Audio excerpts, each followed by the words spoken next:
न्यायपालिका हमारे संवैधानिक तरीके से, तो वो खड़ा होकर के कहता है, यास्मीन के केस में साफ हुआ। दीन स्पीचेस के मोअज़्ज़ज़ नाज़रीन, अस्सलाम वालेकुम। दोस्तों, सैयद अनस और नाज़िया इलाही का हुआ झगड़ा, वो भी लाइव शो के दरमियान। तो झगड़ा किस बात पे हुआ और उसके पीछे की कहानी क्या थी, तो वो देखते हैं इस वीडियो के अंदर। वापस आके बात करेंगे। हमारे साथ वीडियो देखिए लाइक को टॉप के।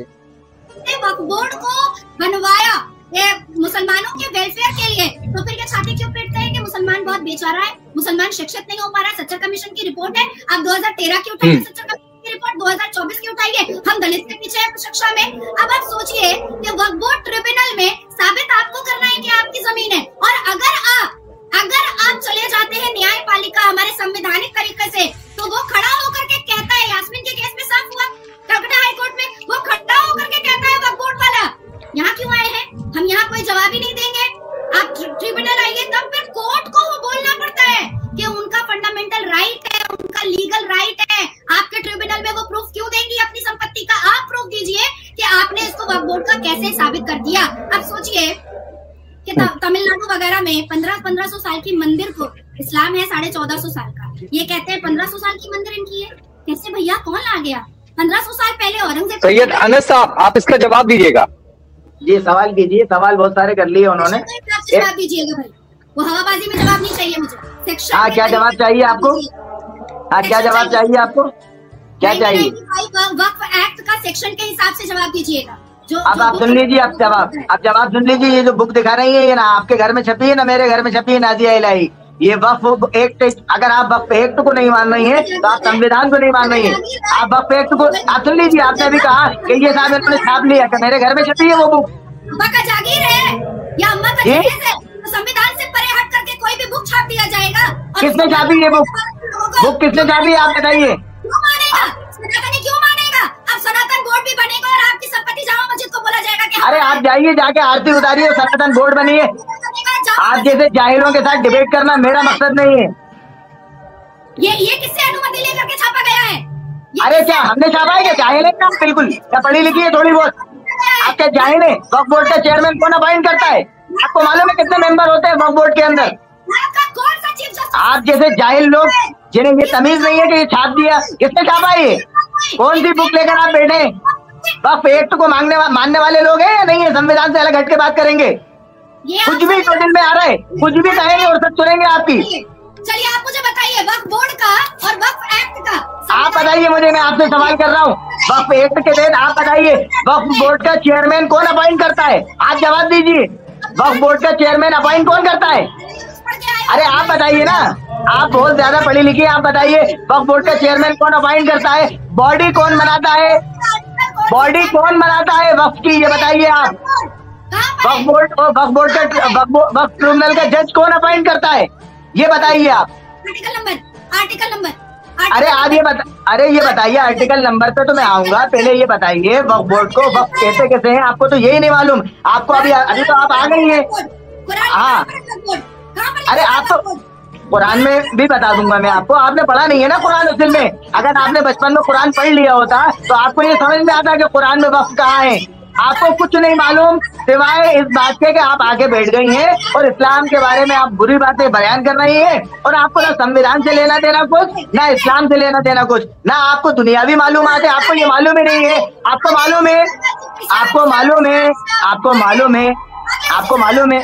अरे मेरे सवाल का जवाब आप दे दीजिए कि वक्फ बोर्ड का चेयरमैन अपॉइंट कौन करता है? आप तो ये बता दीजिए, आप ये बता दीजिए कि वक्फ बोर्ड का जो चेयरमैन है उसको कौन अपॉइंट करता है? अरे एक तो बताइए ना आप। और जितने मंदिरों की बात कर रहे हैं उस मंदिर के पुजारियों को कौन अपॉइंट करता है? आप ये बता दीजिए, जवाब दीजिए आप। इस्लाम नहीं मानती। आप कुरान की कौन सी आयत में वक्फ बोर्ड का जिक्र है, बताओ। अरे मैं आपके सवाल का जवाब दे रहा हूँ, मुझे तो आप ये तो बता दीजिए पहले मेरे सवाल का जवाब। मैं आपके नॉलेज थोड़ा इनहैंस होगा। मैं भी चाहती हूँ कि मौलाना साहब के साथ बैठने के बाद मैं भी कुछ सीख लूँ। हाँ, सीखिए ना आप, आइए, बिल्कुल आपको जरूरत है अभी बहुत सारा कुछ सीखने की। अभी आपको हिंदुस्तानी मुसलमान बन के सीखने की जरूरत है।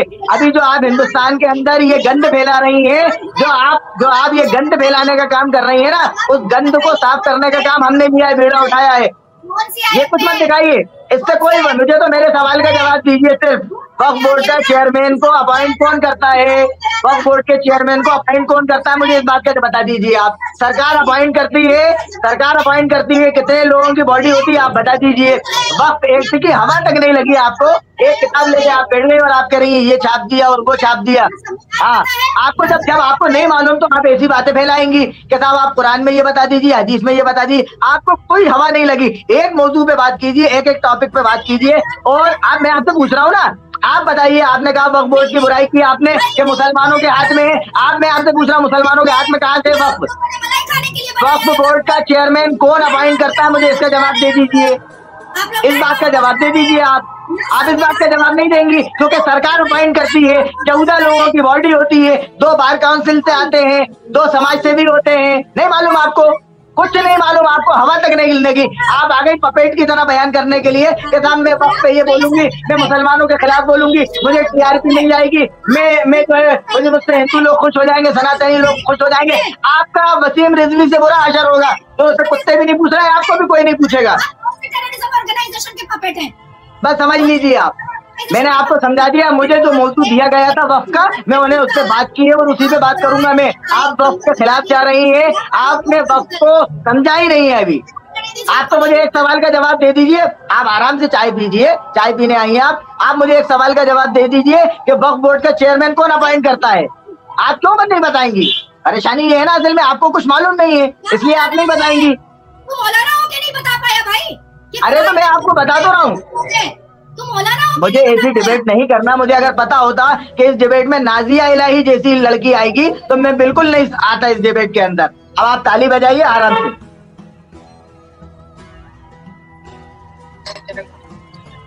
नाजिया जी, लगता है कि आपकी बात जो है वो थोड़ी सी नागवार गुजर गई उनको और वो 20 डिबेट से चले गए। नहीं, मैंने शायद जवाब नहीं था कि संविधान में वो आर्टिकल बता दीजिए जहाँ पर वक्फ बोर्ड का जिक्र है। वो बोले नहीं बताएंगे। मैंने कहा ठीक है, अल कुरान में बता दीजिए आयत नंबर जहाँ पर वक्फ बोर्ड का जिक्र है, क्योंकि ना ही हमारे संविधान में वक्फ बोर्ड का कोई भी आर्टिकल है और ना ही हमारे अल कुरान में वक्फ बोर्ड का। जी नाजरीन, तो वीडियो आप लोगों ने देख ली। उम्मीद करता हूँ कि आप लोगों को पसंद आई होगी। इस तरह की मजीद अच्छी वीडियोस देखने के लिए हमारे चैनल को सब्सक्राइब करें और बेल आइकन का बटन ज़रूर दबाएं ताकि हमारी हर नई आने वाली वीडियो आप तक टाइम से पहुँच सके। अपना बहुत सारा रखिए ख्याल, दुआओं में याद रखिए। अल्लाह हाफिज़।